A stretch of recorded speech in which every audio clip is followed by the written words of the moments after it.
Ons volgende spreker, meneer Glenn Snyman. Baie dankie dat hy tyd geneem het om hier na ons toe te kom, al die pad van Oudtshoorn af. Hy is die voorsitter van die People Against Race Classification. Soos u kan sien, daar is ook 'n bord wat hy gebring het om 'n bietjie meer agtergrond te gee. En hy gaan ons nou ook net 'n bietjie meer vertel van die organisasie. Baie dankie meneer. Asai. Baie dankie meneer Pieters. Ja, asseblief. My naam is Glenn Snyman. I'm not a colored, a black, a Indian or white person. I'm a South African. Ek is 'n onderwyser van beroep, so ek is gewoond aan my hulpbronne because one picture tells 1,000 words. So soos wat professor gesê het, moenie vir die regering wag om probleme op te los nie. As jy inisiatief kan neem en leierskap kan toon, hoekom dan nie? En dis presies wat ek en 'n paar vriende gedoen het in Oudtshoorn 1 Oktober 2010 toe ons die activiste groep People Against Race Classification in die lewe geroep het. So ons is nou 15 jaar aan die gang en ons probeer die regering oortuig om van die rasseklassificeringsblokkies op alle vorms ontslae te raak. Soos jy agter kan sien, ons sê vir mense, tik net, jy is 'n Suid-Afrikaner. So ons moedig mense aan, kom ons kyk verby velkleur. Ons is mense, first and foremost, South Africans, Suid-Afrikaners. Wat is die Engelse woord vir Afrikaner? African. Is die Afrikaanse woord vir African? Afrikaner.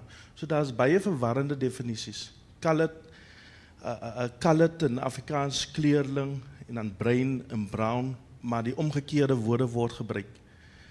Maar woorde maak saak, verseker woorde en definiërings het vir verskillende mense verskillende betekenis.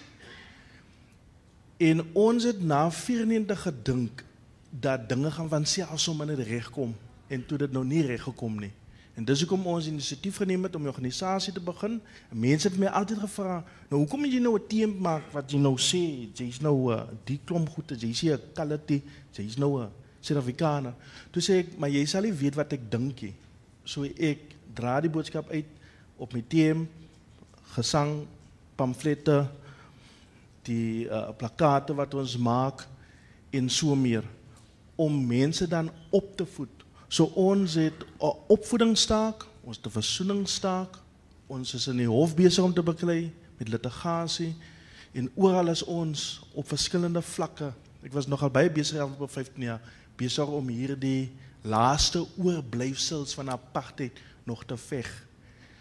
En een ding moet 'n sekere groep weet, die minority groups, die minderheidsgroep. Ons sal nooit die meerderheid wees nie. Severe het dit so mooi gesê in sy video. We will never be the majority.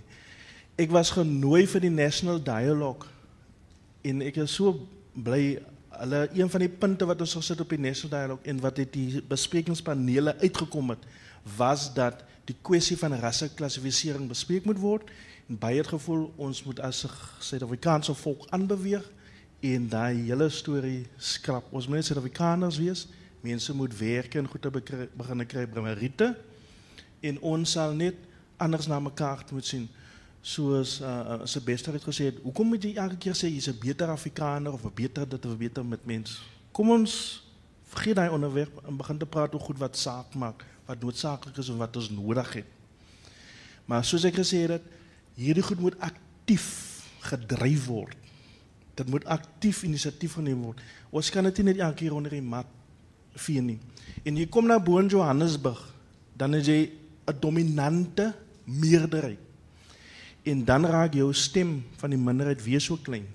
En julle kwessies, julle probleme, julle issues word weer so klein gemaak en weer onder die mat gestoot. Want wat vir jou groot is en 'n groot saak is vir iemand anders te voel weer nie so nie. Hoekom nie?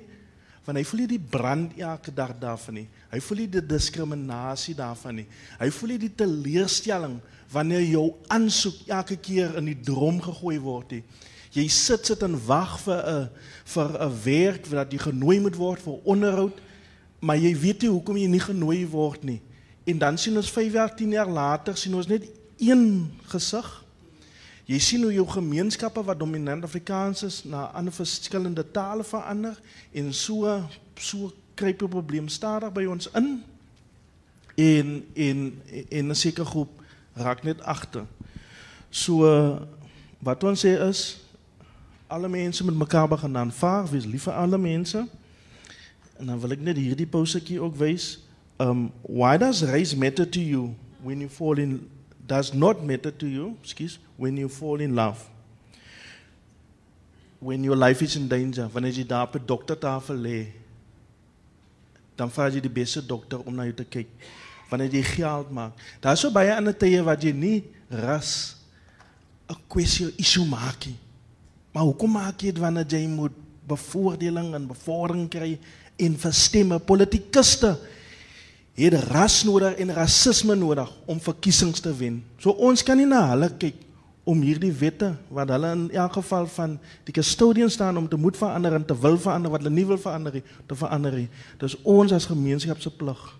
En ek glo ons gaan eendag in 'n Suid-Afrika woon waar ons die einde daarvan kry. Maar baie dankie vir die geleentheid.